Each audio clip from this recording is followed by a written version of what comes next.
Hello, this is a quick overview of my online anatomy courses at Mount Hood Community College. You've already gone past this page, but when you first log into Blackboard, there's two important things that you might have missed.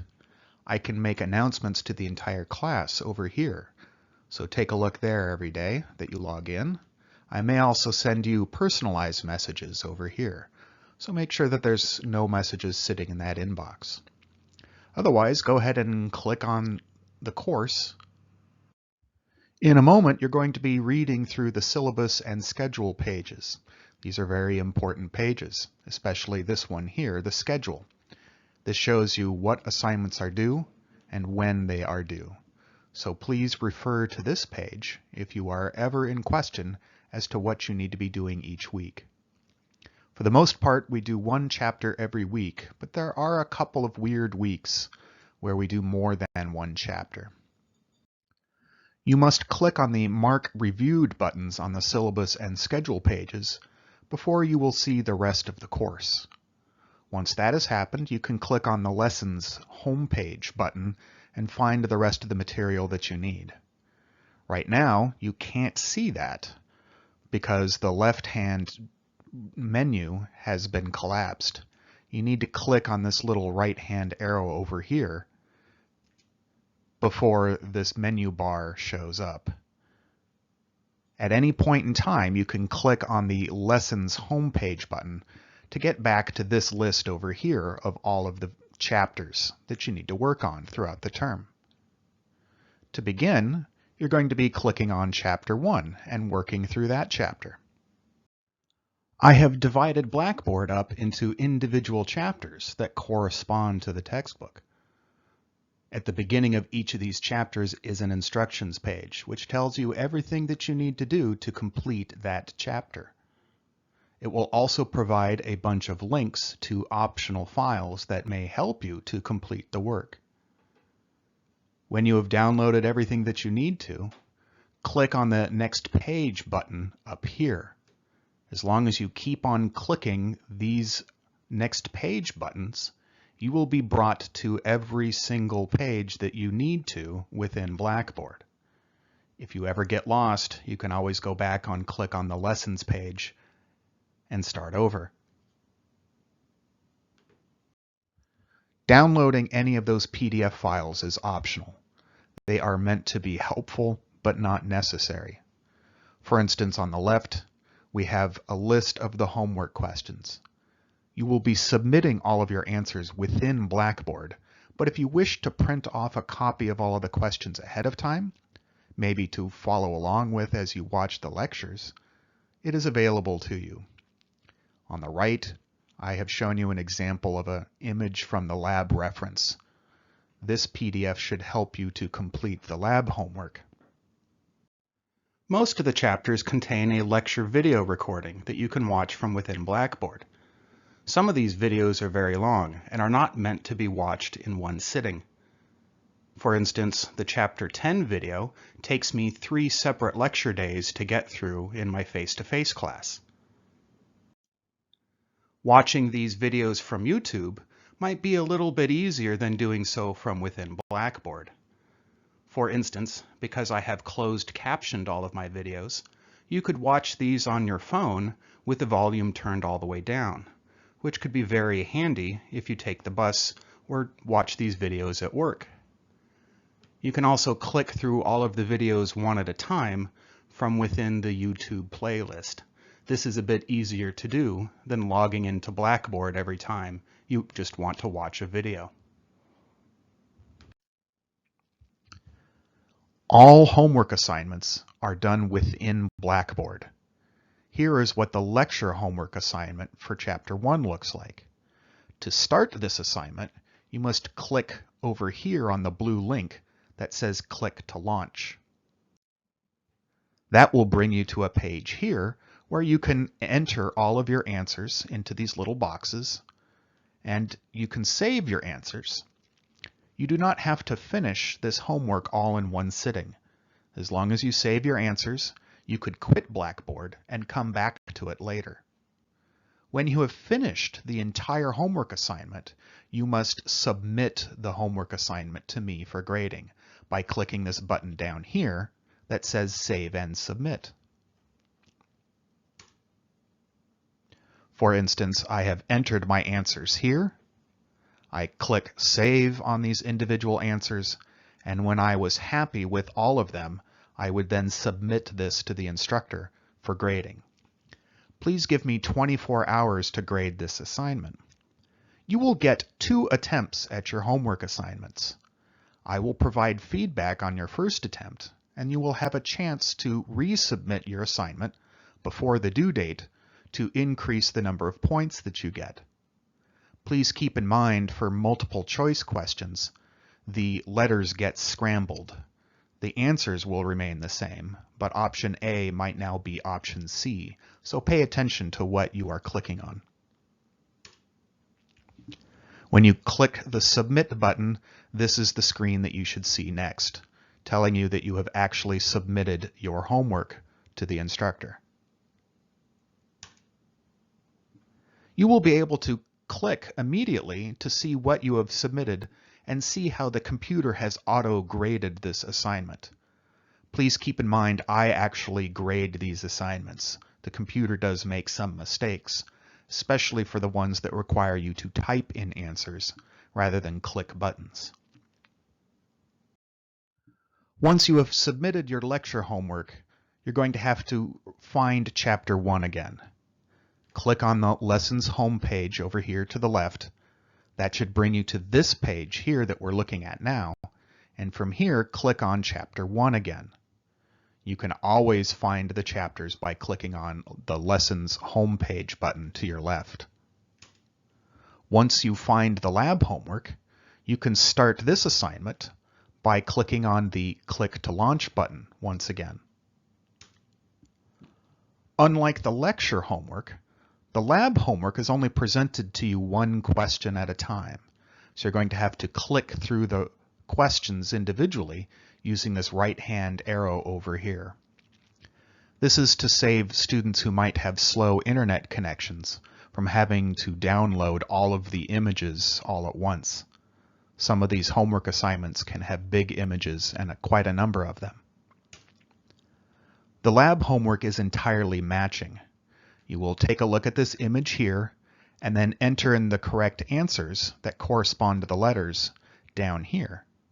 And once you are done, again, you will click the Next Question button over to the right-hand side here. Some of these questions do get a little bit messy. There may be a number of things for you to identify, and all of the options may not fit into the window all at once, requiring you to scroll up and down to see all of the possible answers. Nonetheless, this should be a lot easier than having you type in everything. It's certainly going to be quicker for the computer to auto-grade things this way. Keep in mind, though, that the exams will actually have you type in the answers. You will not be given a word bank like you are here on the homework. Once you get to the last question and you've entered all of the answers for this, just like for the lecture homework, you will click on Save and Submit. And this will submit your completed assignment to Blackboard for grading. The lab homework is graded automatically by the computer, so you can view your results immediately. To do so, click on the My Grades link over here to the left-hand side, and that will bring you to this page that shows you all of the assignments that you have submitted and that have been graded. At this point, the lecture homework that we did has not been graded yet, but the lab assignment does have a grade. If you wish to do a second submission or just want to check your answers, click on the blue link here for the name of the assignment. That will bring you to another page where it'll give you another blue link for the score. Sorry about this, but you have to click on that one next. And that will bring you to all of the answers that you submitted. The answers that you chose are listed down here. The number of those that are correct is shown up here. In this case, you only got 3 out of those 10 correct. I can't have Blackboard tell you which ones were correct and which ones weren't, just the total points. I know that's not ideal, but that's all that I have to work with at this time. Hopefully that will be enough to help you to improve your score for a second submission. After the due date, the answers will be provided to you, as you can see here. However, this information will not be given to you until after the assignment due date. But this should help you to study for the lab exams. Keep in mind that the lab homework and the lecture homework do not cover every single thing that I could possibly test you on. To help you with the lab portion, I have these lab lists that are found within the lab homework PDFs. They are at the end of each of the chapters. And these are all of the possible answers for the lab identification portions of your midterms. Keep in mind that on the homework assignments that you did, you simply matched the items to their proper location. But on the midterms, you will be asked to type in the answers, and you will not be given a word bank. This is to match my face-to-face students. After you have completed the lecture homework and lab homeworks, there might be a concept review video for you to watch. These are usually very short, about 10 to 15 minutes. And these cover some of the more complicated concepts, ones that were too complex for me to ask you questions on the lecture homework, but ones that may show up on the midterms. These concept review videos usually follow the questions that are found in my study guides, so you may wish to download the study guide PDFs. At the end of every chapter, I have a reminder to use the discussion boards. You can always click the discussion link found here to the left. This is where you would pose questions to the class or to me. Clicking on the discussions link will bring you here, and I have already created the various subjects where you can post questions. For instance, if you have questions about Chapter 1, post them to the Chapter 1 section. Clicking on that link will bring you here, and you will see at this time nobody has asked me any questions related to Chapter 1. Don't be afraid to create a new thread. Give it a useful title so that other people can read it easily. And give me 24 hours to post a reply. After 24 hours, possibly longer on weekends, I should have any of the homework assignments that you have submitted to me graded. As you will see here, there is now a score for this lecture homework.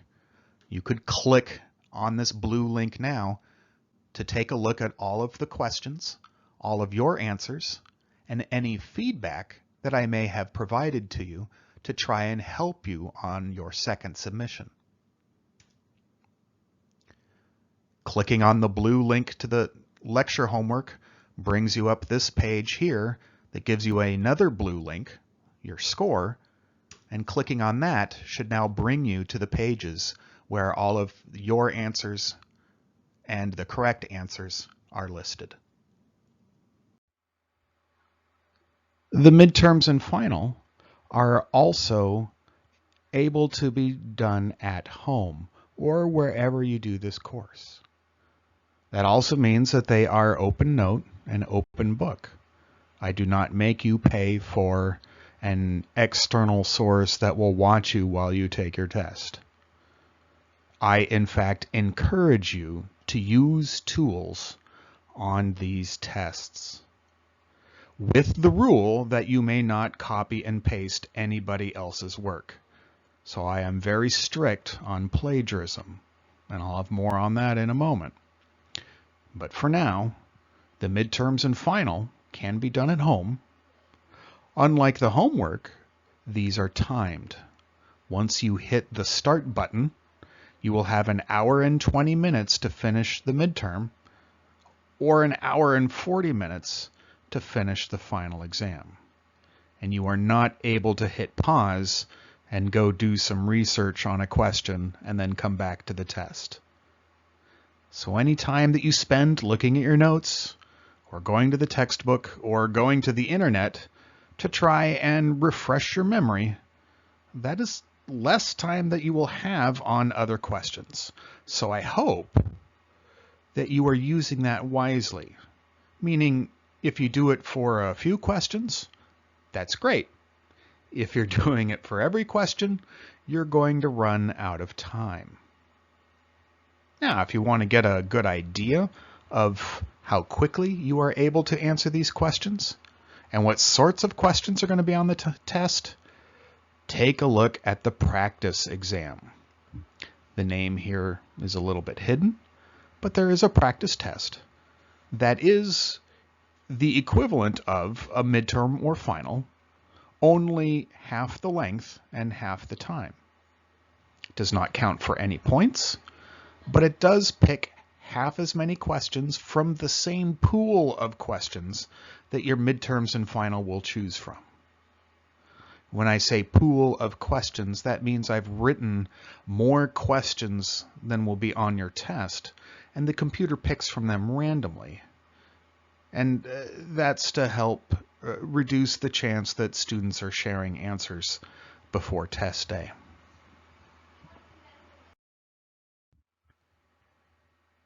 There will be a lot of questions on your exam that are simply recitation. You will fill in the blank. You will click the multiple choice question. The ones that can be tricky in Blackboard, all the multiple answer questions, where it will give you 4 or 5 choices and you have to click which ones are correct. For those, you will gain 1 point for every correct answer and lose 1 point for every incorrect selection. So you can't simply click everything and get full credit. But there will also be a lot of short answer questions. And for an open book exam, there are going to be more short answer questions than I used to give in my classes when the tests were closed book. And I will also be looking for a higher level of application from you taking an open book test than I expected from my students when they took closed book exams. So if you are studying from somebody else's notes who took this class prior to COVID, they may be giving you information that is not as detailed as I need now. For the short answer questions, show me what you know. There is usually more than one answer, but as long as that material comes from Bi231, 232, or 233, you will get credit. And if you apply that material to the question, then you will get full credit. If you give me answers at a high school level or at a graduate level or medical school level that you found on the internet, you will not get any points for that answer, even if it is technically correct. I am looking for things that I covered in class, that are in the textbook, and that are listed in the course objectives. And that does not include high school level anatomy or medical school level anatomy and physiology. My tips for success: you should absolutely organize your notes ahead of time and condense your notes ahead of time. If you print out my PDFs from the lectures, that's going to be way too many pages to look through to find the information that you need. Instead, rewrite that. Try to condense that into just a few pages. Leave out the stuff that's easy for you, and instead put on paper the things that you find difficult, the things that you think you might get wrong on an exam, the things that you got wrong on the homework, or the things that you are worried that you might get confused when you're under the stress of a timed exam. Put that down on paper and refer to that during your exam. That will be much more efficient than going to my lecture videos, going to the textbook, or even worse, going to Google. So keep in mind, the sources of information that I give credit for on my exams include the textbook, my lecture videos, the concept review videos, lecture and lab homework, which comes from the textbook and the lab reference, as well as my study guides. An open book exam does not allow you to copy and paste other people's material. Please do not put me in the position of being the plagiarism police. Put everything in your own words, and absolutely do not copy and paste other people's material and try and pass it off as your own. I will not grade you on language errors or spelling errors as long as you don't spell a different word and as long as I understand what you're going for. Feel free to use incomplete sentences, bullet points. Just get the anatomy and physiology material across. I am only grading you on anatomy and physiology. But I am grading you on your ability to demonstrate what you have learned about anatomy and physiology. And that means put everything in your own words. Don't copy somebody else's understanding. On your exams, you will be asked a question somewhere to type in your name, stating that you have not copied and pasted anybody else's work. My full plagiarism policy is listed in the syllabus. But right here, let me just say, don't do it. Please put everything in your own words. Show me what you've learned. These essay questions are open-ended. I'm not looking for keywords or for specific answers. I'm looking for material from this course that you understand.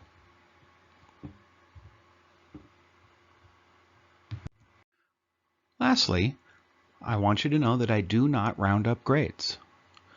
90.0% or higher is an A. 89.9% is a B. If you need a bump up at the end of the term, then I hope you do the book to bedside extra credit questions. These are 2-page essays where I ask you to write about what you have learned in class in 2 pages. These are not research articles. I do not expect you to go looking for material outside of what is covered in the lectures and textbook, except for one primary research article in the bibliography. Otherwise, everything else should be class material, and you should show me how you apply it to a real-world or medical topic. I have sample topics available to you in this instructions PDF, which is found in the Start Here Syllabus section, along with all of the other downloadable materials. You can choose your own topic if you want, but it has to relate to material from Bi231, Bi232, or Bi233. Again, this is not a research project. Instead, this is a way for students who don't do so well on a standardized test to show me what they have learned in class in a way that does not involve a timer. You will also be given some points for a thesis statement, some points for grammar, because after all, you will be judged on that when you write application essays, and some points for providing one primary research article. If you need help on any of these things, please reach out to me. If you need some extra help on writing, you have access to writing tutors here at Mount Hood Community College. You pay for them already. So if you take advantage of them, it's free to you. Again, look at the MHCC homepage under tutoring. They're up in the library. Or, as I said again, I am also here to help you. No matter what assignment this is, I would prefer to help you in advance and help you to succeed rather than dock you points after the fact for not doing what I wanted. So please reach out. I'm here, and there are other sources of help here at this college.